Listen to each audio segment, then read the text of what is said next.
Broadcasting live from the Albay PIO News Center, providing you the most exclusive news update from all over the province. This is 12 o'clock Newsbreak.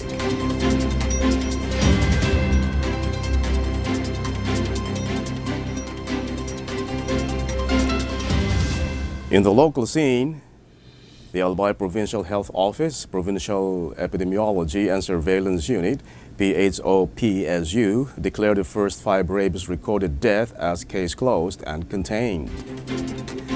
It disclosed, however, that the new rabies death has been recorded in Tui, the second reported rabies-related death in said town.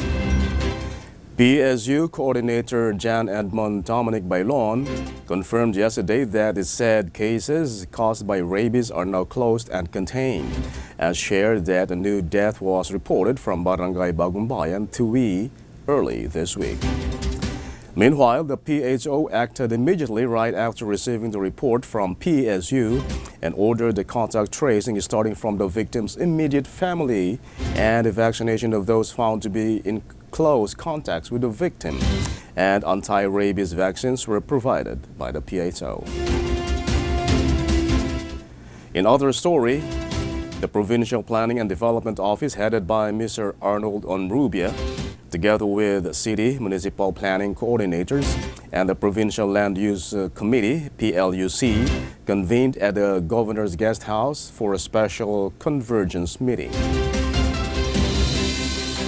That meeting covered items such as PLUC Executive Order, parameters for the review of the Comprehensive Land Use Plan, CLUP, and the pro forma for comments and recommendations, deliberations of the CLUPs of Manito, Piudran, and Pulangi, and the local public transport route plan.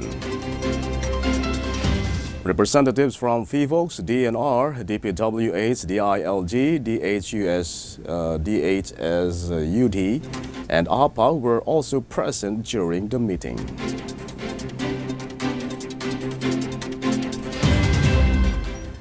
In other news, beneficiaries of the government's community-driven poverty reduction program in Dunsol, Sorsogon were given water filters to ensure that the water they drink is safe.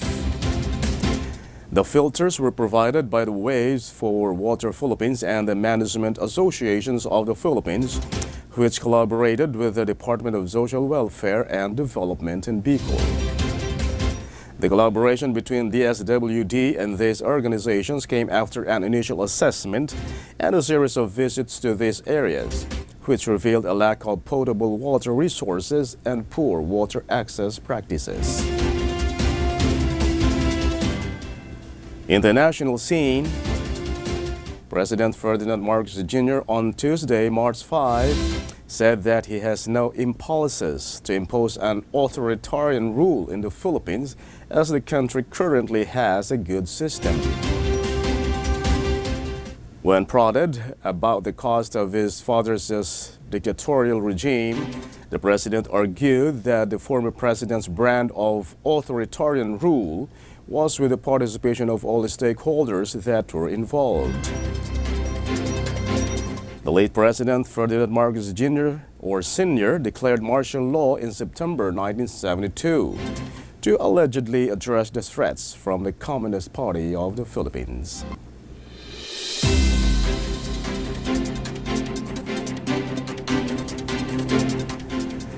In other story, President Ferdinand Marcos Jr. on Tuesday, March 5, maintained that he will not invite investigators from the International Criminal Court to the Philippines, saying that his administration does not play politics with jurisdiction and sovereignty.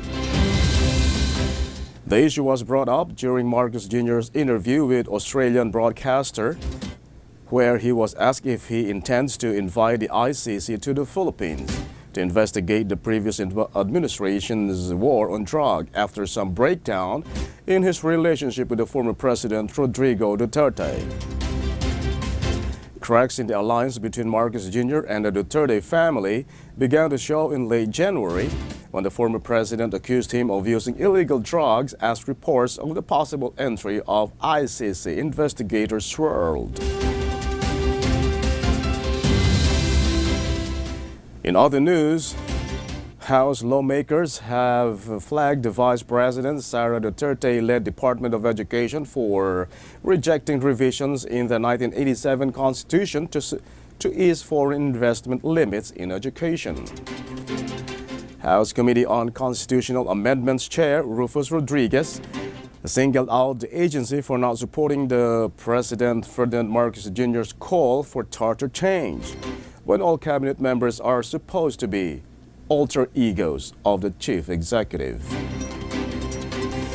The vice president and members of her family have publicly rejected charter change. And in the news outside the country, Meta-owned Meta.o social media platforms Facebook and Instagram were down for hundreds of thousands of users on Tuesday, March 5, in a global outage that went on for more than an hour. The disruption started around 10 a.m. ET, 11 p.m. Singapore time, with many users saying on rival social media platform X they had been booted out of Facebook and Instagram and were unable to log in. The social media giant, shares of which were down 1.5% in the late morning trade, has about 3.19 billion daily active users across its family of apps, which also include WhatsApp and Threads. In other story, Hamas negotiators stayed in Cairo for a third day of ceasefire talks on Tuesday, March 5, after 2 days yielded no breakthrough, as a deadline approached to halt the fighting in time for Ramadan for Israeli hostages and stave off famine in Gaza Strip. The Cairo talks have been billed as a final hurdle to reach a 40-day ceasefire in the war between Hamas and Israel in time for the Ramadan Muslim fasting month, due to begin at the start of this week. A truce would allow some hostages captured by Palestinian militants in the October attack that precipitated the war to go free, while aid would be ramped up to Gaza and families be able to return to abandoned homes. And finally, in the news outside the country, Ukraine said on Tuesday, March 5, its forces destroyed a Russian military patrol boat in the Black Sea near annexed Crimea, the latest naval attack on Moscow's fleet in the Kiev waterway. Kiev also claimed the responsibility for a strike on oil depot in Russian border.